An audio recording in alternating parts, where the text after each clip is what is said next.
હર હર મહાદેવ, હરિઓમ, જય માતાજી। જો વાગી ગયા છે સવારના 8। આપણે વાડીએ હજી નીકળતા હતા ત્યાં દેવાંશભાઈ ઉઠી ગયા, મમ્મા મમ્મા। એટલે એને ખબર હોય કે મમ્મી ઘરે છે, એટલે એને બહાર ન જવું હોય, મમ્મા જ જોતી હોય। હા હાલો હમણાં આવું। અને અમારા ભાવના ભાભી આજ કાનાને બેહાડ્યા છે, એટલે એને કાનાના ફોટા પાડવા છે, એટલે બીજી વાર બોલાવા આવ્યા છે। હાલો હમણાં લઈ આવું ફોટા એના। એટલે ઈ કાનાની સેવા તો ભાવના ભાભીએ કરી લીધી છે, પણ અમારે મારા કાનાની સેવા બાને કરવાની હોય અત્યારમાં કલાક। ઈ કાનો કે એમ કરવું પડે અમારે, મારો કાનો કા ઈ કે ઈચકતા વઘારિયા ખાવા છે, એટલે બા ઈચકતા ખવડાવે છે। પાછું એમાં પાછું ભેગું ગાતું જવાનું। કયું ગાવાનું બા ને કીધું હોય છે? ઓલું ઓલું ગાવાનું બા, કાનાને માખણ ભાવે ઈ। હા, અને છાઈસ થઈ ગઈ છે, કાનાને માખણ નહીં ખવડાવી દેજો। કા ખાવું છે ને? હે ખાવું નથી? કાનો માખણ ખાતો હોય કેવો હશે? તું નાનો હતો ને તે કેવો માખણ ખાતો?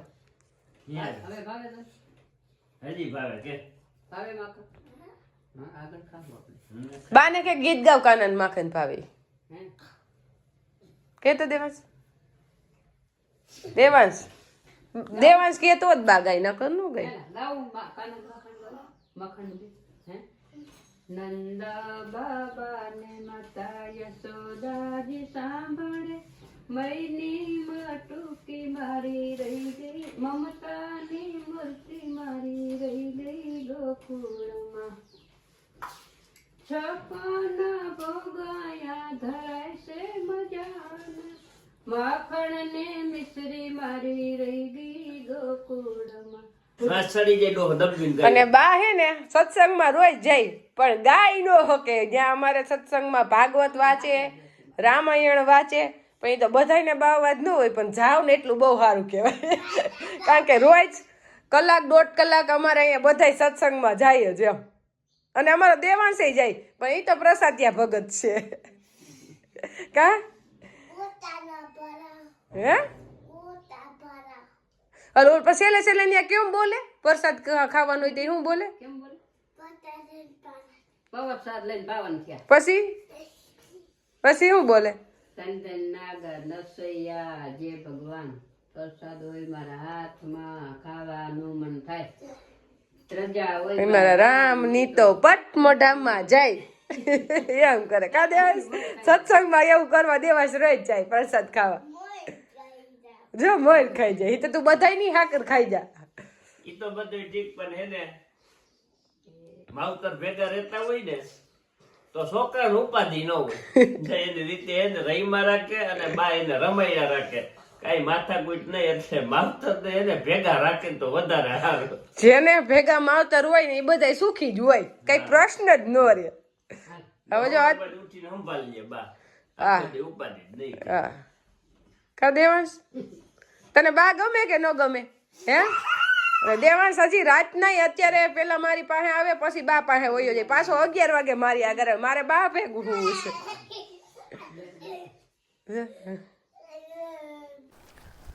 જો હવે અમે આવી ગયા છીએ તુવેરમાં પાણી વારવા। એટલે પાણી હવે હું દેવાંશી પપ્પા હથવારે વારશું, કારણ કે ઠંડી ગુલાબી કઈ નો ઘટે એવી છે। અત્યારમાં આપણે એમ થાય હમણાં ઘડીક પાણી નથી વારવું, ભઠ્ઠો કરીને તાપી લઈ, પણ હવે પાણી વારવું પડે એમાં કઈ હાલે નહીં, એટલે આપણે ભેગો તાપય કરશું, એટલે તાપણું હાલે અને પાણી હાલે, બે કામ ત્યાં થઈ જાય। કારણ કે ચૈણા નીંદાઈ ગયા છે, હવે કામ કઈ બહુ છે નહીં, પાણી વારવાનું છે, એટલે ફ્રી થઈ ગયા એમ। હવે ઉપાધિ વાળું કામ કઈ છે નહીં કે આ કામ પૂરું કરી લઈ કે ઓલું કરી લેવું, નિરાયતે થયા રાખશે હવે બધું। હા તે એટલે હે ને પાણી વારીને નાકું ભરાય તા પાછો ભઠ્ઠે બેસી જાય ને અત્યારે હે ને ટાઈટમાં ટાઈટ વળી જાય છે, તડકો તો આવતો જ નથી। કાલે 2 વાગે હું વાડી આવી ને ત્યાં તો પાછો ટાઢો પવન ઉપડી ગયો, એટલે ટાઈટ ગઈ જ નથી। ટાઈટ એમનો ચાલુ જ છે, કારણ કે આપણે વાડી અને હોવી જ જોઈએ ખરેખર। આવી ટાઈટ હોય તો જ મજા આવે, કારણ કે શિયાળુ મોલ હે ને તો જ હારા રહીએ, બાકી વૈશમાં 2-3 દી તડકો આવ્યો તો એવો તડકો આવે ને તો પાછું શેડું મોલી બધું રોગ મંડે આવવા. બધાયનો ટાઈમ હોય ને અત્યારે એનો ટાઈમ છે એટલે ટાઈમે તો આવવો જ જોઈએ ને. આપણે તુવેર તો પાવા આવી ગયા પણ પ્રશ્ન છે આપણે પાણીનો કે આ પાણી પીવે કે અધૂરું રહી જાય ઈ હવે પછી જાજી દેવાંશી પપ્પાને ખબર હોય કારણ કે જે આપણે અદાવાળું ખેતર વાવી છે ને ભાગમાં એમાં પાણીનો પ્રશ્ન અત્યારથી થાય. જો આવું વરસ સારું હોય અને અત્યારથી પાણી થઈ રહે તો પછી થોડાક આથી નબળા વરસની તો હું આશા રાખી કારણ કે આપણે આ ભાગ્યું રાખીને એમાં સારું પીત લઈ શકી નહીં એવી જમીન છે. અને આપણે અત્યારે તો મોટર ચાલુ થઈ ગઈ છે. જો માતાજીની દયાથી આ પાણી નીકળી જાય તો પ્રશ્ન ન રહે નકર તો પછી આપણું પાણી છે જ. શું કહે છે કૂવો? કુવામાં હવે અંદાજે 2-3 નાકા પીએ પછી ખબર પડે. અત્યારે પાણી છે ને આવકની હારવાર છે એટલે હવે આવક કેવી આવતી હોય ને ઈ માથે હવે નક્કી થાય. જો આવક સારી આવતી હોય તો હાલી જાય પાણી અને જો આવક બંધ થઈ જાય તો કદાચ નોય હાલે. એટલે હાલી જાય એટલે ખાલી તુવેર જ પીએ ને. હા તો એમ કે આજ નો દે હાલી એમ તુવેર પી જાય. થોડું થોડું જો આવતું હોય તો હું કે આપણે એમ તો 30 ફૂટનો ભરાવો હે એટલે 30 ફૂટના ભરાવામાં એમ તો 3 કલાક તો મોટર હાલે અને થોડું થોડું આવતું હોય તો વળી પાછી બપોર પછી ભરાઈ જાય તો વળી બપોર પછી 1-1.5 કલાક હાલે તો પી જાય. એટલે આપણે હાકી પછી ખબર પડે પણ તેમ છતાંય ન હાલે તો આપણે આપણી તૈયારીમાં જ છે કારણ કે લાઈન પાથરીને કમ્પ્લીટ કરી દીધી છે. ખાલી માંથી સાપ જ દબાવવાની છે એટલે લગભગ અંદાજે 100% તો સાપ દબાવી જ જોહે. ત્યાંથી લઈ આવવું જ જોહે પાણી એમ. ના આ સહેલું પાણી છે કારણ કે આ બાજુ આજુબાજુ વાળી વાળાને બધાયને પ્રશ્ન થઈ જ ગયો છે પાણીનો. હા ઈ જો જરીક તો આવક દેખાય જરી જરી આવે હે પાણી. હમણાં 2 કેરા પી લેવા દો એટલે ખબર અંદાજ આવી જાય. 2 કેરામાં ખબર પડી જાય. હા હે કા ગલુડિયું ક્યાંથી આવ્યું હોય? આટા મારતા હોય ને ક્યાંક રખડતું પાણી પીવે છે પણ એને આપણી વાહે પગ્યું હે ગરમ પાણી હોય. હે હા હા તો આપણી વાહે ક્યાંક આવી ગયું દેખીને હોય ખબર નથી. આ પાછા વાડીએ માણસો રહેતા હોય એટલે રોટલા જડતા હોય ને એટલે એમ રહેતા હોય. જો આપણે 2 નાકા પીધા અને હવે 3જા નાકામાં પાણી જાય છે કારણ કે વાગી ગયા તો 9 એટલે આપણે 8:45 હાલતી કરી કારણ કે વાર તો નથી લાગતી. 5 મિનિટમાં તો નાકું પી જાય. અડધે લગી જ છે આપણે તુવેર અડધે તો સહીને આવી જાય એટલે હવે આપણે આવક ખુલ્લી થઈ ગઈ છે એટલે હવે ટાર્ગેટ આવી જાય કે કેટલી ઘણી મોટર હાલશે. લગભગ મારા અંદાજ પ્રમાણે તેમ છે કે 2-2.5 કલાકમાં ઉપાડ લે પાણી કારણ કે 30 ફૂટ પાણી ઉપાડતા કઈ વાર ન લાગે. એ 2.5-3 કલાક થાય. કલાક કે 10 ફૂટ તો પાણી ઉપાડી જ લે એટલે હવે લગભગ જોવા જાય પછી ખબર પડે. હમણાં તમારથી કેવું હેલાઈથી પાણી વરી જાય? મારી કીધે એટલી હેલાઈથી ન વર. એટલે આમાં શું હોય કે બોરની કામ ન આવે કોર કામ આવે. પ્રેક્ટિસ પ્રેક્ટિસ હોવી જોઈએ. બાકી બોર ગમે એટલું હોય તો ધૂળ ધોવાઈ જાય જ ન હાલે એવું હોય આમાં. એમ નહીં મારે એવો થોડોક પ્રશ્ન ઉભો થાય છે પણ મારે પાણી વારવાનું ન હોય. ક્યારેક વારવાનું હોય પાણી એટલે મેં નહીં હોય. તમને આવડતું હોય ને કોઈ પણ કામ એ તમને હેલું લાગે અને આપણે જે આવડતું હોય ને એ કામ અઘરું લાગે. આમ પાણી વારવાનું હેલું કારણ કે પાણી જાય પછી તો હાવ ફ્રી જ હોય ઉભવાનું જ હોય પણ એક નાકું વ્યવસ્થિત રહી જાય એટલે હાલે. આઘરું ન હોય ક્યાંક પગામાં લહરી જાય ભાંગી જાય ઢસકાઈ જાય. ભાગે તો નહીં ઢસકાય. અને હવે આપણે કુવા કાંઠે બેઠા બેઠા વિચાર કરી છીએ પાણી તો જાજુ પૂરું થઈ ગયું છે. જો આવક દેખાય મળે આટલી આવક છે. આવક તો જાજી હતી પણ હવે ધીમી થઈ ગઈ. હા દિવાલ ભેગી જરી જરી આવે છે એટલે હવે આમાં કઈ આપણી તુવેર પીએ નહીં કારણ કે આમાં આખો દી આ 24 કલાક પડે ને એટલું પાણી તો માન 20 ફૂટ પાણી ભરાય. એટલે હવે માતાજીનું નામ લઈને આપણી વાડીએથી ચાલુ કરી દઈ.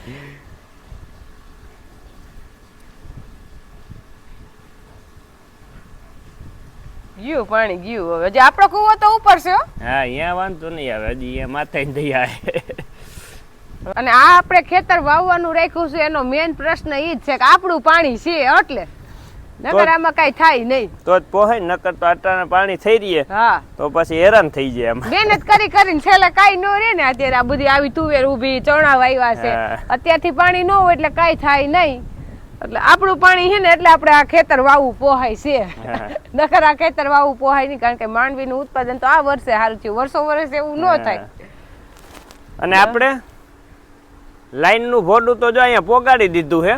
હા હવે ચાલુ કરી એટલી વાર હે. દેવાંશી પપ્પાને આગળથી તૈયારી જ હોય કામની, અને પછી નો ગમે કામ કે હવે અત્યારે પાણી ખૂટે ને વળી લાઈન પાથરી આખો દી વહી જાય એમ. એક દી લાઈન પાથરી ને એવું કરી આપણે, પછી કઈ ફોલ્ટ આવે ને તૂટે કરે તો એક દી વધારે વહી જાય ને ઓલું તૈયાર હોય તો ઉપાડી નહીં એમ. હાલો હવે આપણી મોટર હું ચાલુ કરી આવું. ચાલુ કરવા ઠેક આપણી વાડીએ જવું જોઈએ, એમ તો આઘું પડે અહીંયાથી. અહીંથી થાય 2000 ફૂટ. એટલું બધું થઈ જાય. હાલો ને તો હું આયલી જઈશ. તમારે ચા પીવો હશે ને દૂધ ન્યા પડ્યું છે, લઈ આવું. એટલે આપડે આ લાઈન અત્યારે 2000 ફૂટ લાંબી કરેલી છે એમ માની તો હાલે એમ. એમ તો આપણે અહીંયાથી લગન તો નાખેલી છે ને આપડા ઉપલા ખેતર લગન તો. જો આપણે મોટર ચાલુ કરીને અહીંયા આપડા આ શેઢે પહોંચ્યા ત્યાં તો અહીંયા એટલું બધું પાણી નીકળે છે. એટલે આપણે દેવાંશી પપ્પાને ફોન પરબારો કરી દીધો કે આ કામ આપણું નથી, મોટર ચાલુ કરી આવી દીધી, પણ આ આપણાથી હાંધો હરખો ન થાય, કારણ કે હાંધો થોડો સટકી ગયો છે એટલે મરસી પીવાનું ભેગું ચાલુ થઈ ગયું છે. તો ઈ કામ દેવાંશી પપ્પાનું હે હમણાં થઈ ગયા હે. થઈ જાહે. હો એ હાંધો ખોલીને આમ પાણી જવા દેવો અહીંયા એમ. ઈ હવે તમારે કરવાનું છે કામ, જેમ કરો એમ. એટલે આમાં જો આ પ્રશ્ન રહે એટલે જ આપણે અગાઉ તૈયારી કરી હતી, અને અત્યારે શિયાળાના પલડી જાય એટલે તો કઈ ઘટે જ નહીં. એક તો ઠંડી બહુ છે અને એમાં દેવાંશીના પપ્પા પલડી ગયા છે. આપણો ધંધો જ છે, હવે પછી શું કરવું? ના ના, આપણો ધંધો બહુ સારો છે. આ ધંધો આપને ગમ્યો. તમને આ ધંધો જોઈને તમારા પપ્પાએ દીધી છે. એ વાત સાચી હો. અહીંયા પાણી નીકળે છે કે મી જોવાનું છે પેલા. હા તો કેવી રીતના સેટકો છે? હાલો ઈ કયો પેલા. કેવી રીતે? ઓલી લાઈન હટી ગઈ છે, અહીં લગન અડાડેલી હતી. આમ આમ ધક્કો માર્યો સીધો પાણીએ. સમજાઈ ગયો. એટલે માથે રિંગ થી આમ થોડીક છેટી વહી ગઈ ને, એટલે અહીંયા રિંગ પછી પૂરી થઈ જાય, એટલે એની હિસાબે પ્રેશર થી પાણી નીકળે. એટલે હવે એને આપણે સડાવી દઈએ.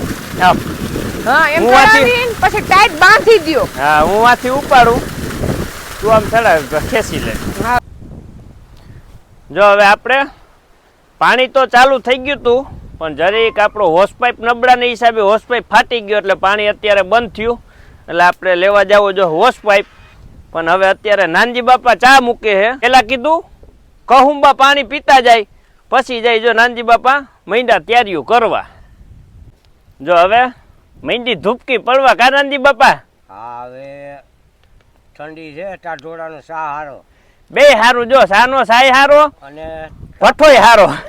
તાપ લાગે બે. હા, કારણ કે અહીંયા અત્યારે જો આ બાજુ બેહવાની મજા આવે, અને જઈએ ગરમી હોય તો એમ થાય કે ઓલી બાજુ ઉપર સાઈડ બેહી, બાકી અટાણા અહીં બેહવાની કાંઈ ઘટે નહીં, એવી મજા આવે. એમ થાય કે હજી ભલે ઘડીક છા પાકે તો વાંધો નહીં, કારણ કે અહીંયા મજા આવે. અને એમાં પાણી વારવામાં તો ભાઈ ટાઈટ હોય છે. જો મૈંડી ધૂપકી પડવા, અને આપણે નાનજી બાપા 2 જણા હોય એટલે કાંઈ ઘટે નહીં ને એવો પાકવો જોઈએ. આમ પરબારો આપણે ગિરનાર દેખાવો જોઈએ. જો આપણે આવી ગયા અડાવાળી વાડીએથી અહીંયા વાડીએ, તો અહીંયા નહીં નાહીએ તો કાંઈ ન ઘટે એવું મસ્ત મસ્ત તાજું મજાનું શાકભાજી ઉતારીને રાખ્યું છે, કાંઈ ઘટે ને એવું. અને શિયાળાની આવું સરસ તાજું તાજું શાક ખાવાની જ મજા હોય ને, એમાં ઘરની વાડીનું. અને અત્યારે આમાં કાંઈમાં દવા હોય જ નહીં. એટલે આપણે ધાણા ભાજી લીધી, તમને હમણાં ઘરે જઈને ચટણી બનાવી દેવું. ને એમાં આપણે 3 જાતના મરચા લીધા છે. જો મિરચી લીધી છે એટલે તીખી સારી ચટણી થાય. આપણે આ થોડીક વાવીશ છે, કારણ કે આપણે વાડીએ રહેતા હોય લોકો આ જ મરચા ખાય, આપણે એના જેટલું તીખું ન ખાઈ શકતા હોય, એટલે થોડીક જ લીધી છે. અને લાલ મરચા લીધા છે, અને આ કૂણા કૂણા લીલા મરચા લીધા છે, અને વાલોર લીધી છે, વાલ લીધા છે, અને તાજા તાજા રીંગણા જો કેવા સરસ છે, કાંઈ ઘટે નહીં એમાં. અને ટમેટા, કાચા ટમેટાનો સંભારો કરવો છે એટલે કાચા ટમેટા લઈ લીધા છે, લીલું લસણ લઈ લીધું છે, અને તાજે તાજી મેથી. એટલે શાકભાજીમાં કાંઈ ઘટે ને એવું હે, બધું શાકભાજી આવી ગયું તાજે તાજું. હા. અને હમણાં તો કામમાં હતા ને ચણા નીંદતા હતા તો ઘરનું શાકભાજી હોય ને તો ઘરે બાને શાકનો પ્રશ્ન રહેતો હતો. આજ તો સવારે હું કહીને આવીશ શાક બનાવવા ટાઈમે હું આવી જઈશ, રસોઈ હું બનાવીશ અને તમે શાકની ઉપાધિ કરતા ને હવે નવરી થઈ ગઈ છે એટલે શાક ઉતારી રાખીશ. એટલે બાનો ફોન આવી ગયો હે હા કે શાકભાજી લઈને આવો તે પછી શાક થાહે, નકર થાહે મોડું, એટલે હવે હાલો આપણે. એને કહી દો કે શાકે આવશે ને શાક બનાવવા ભેગી આવી જાય એમ કહી દેવાય ને તમારે, એટલે બારે હાવ નિરાશ થઈ જાય. એ બતા છે. હાલો બધું ભરી લઈએ આપણે. તો અમારો દેવાંશ વાડીએ નાનજી બાપાને ટિફિન દઈ આવ્યો એટલે આ બધું ટૂંકું થઈ ગયું. હે લા ગાડીમાં જાવું હતું ને ત્યાં લગન થઈ પાછું એમ નો કે આ નથી ગમતું એમ કે ટૂંકું થઈ ગયું. ને અમારો દેવાંશ બેહી ગયો છે જમવા, પણ જમવાનો એવો શોખીન છે સંભારો જોઈ એમ કે આ સંભારો મારી હાટુ બનાવજો, મને ભાવે મોરો. ટમેટાનો સંભારો બનાવી નાખ્યો આપણે, પછી ચટણી બનાવી, પછી એના કામની નથી, ઈ ન ખાઈ શકે. અને હા અને ડુંગળી જો ખાવા મળ્યું કા હે ડુંગળી ભાવે કે ન ભાવે. અને આપણે શાક બધું લેવા હતા એ મિક્સ બનાવી નાખ્યું છે. મોરી ડુંગળી એમાં લીંબુ જ નાખ્યું ને મીઠું જ નાખ્યું, એમાં કઈ નહીં. એટલે ઓમ ડુંગળી તીખી લાગે ને એને મોરી ગયું, ઈ મારું કામ નહીં. ઈ તો ભગવાને બનાવી, મેં બનાવી. અને પાપડ બાને એમ કે શેકવાના નહીં તરવાના. ભાઈ પાપડ ને શું કરવાનું? શેકીને દ્યો દેવાંશ. હે શું કરવાનું? તરેલા. આ તો શેકવાનું શેકા છે. આવે. આ કેવા છે જોજી ખબર પડે? આ શું કર્યું છે? શેકેલા છે. તરેલા છે કે કોઈને તૈરા? બાએ તૈરા. હા હવે ઠેકાણે આવ્યું. અને બીજું ભેગું શું ખાવાનું અત્યારે શિયાળામાં નાના છોકરાઓને છાશ ખવાય કે દૂધ ખવાય? હા. શિયાળાના ઠંડી આખો દિવસ એટલી હોય એટલે છાશ નહીં ખાવાની, દૂધ ખાવાનું. એમ બધી ખબર હોય, ડાયો છે.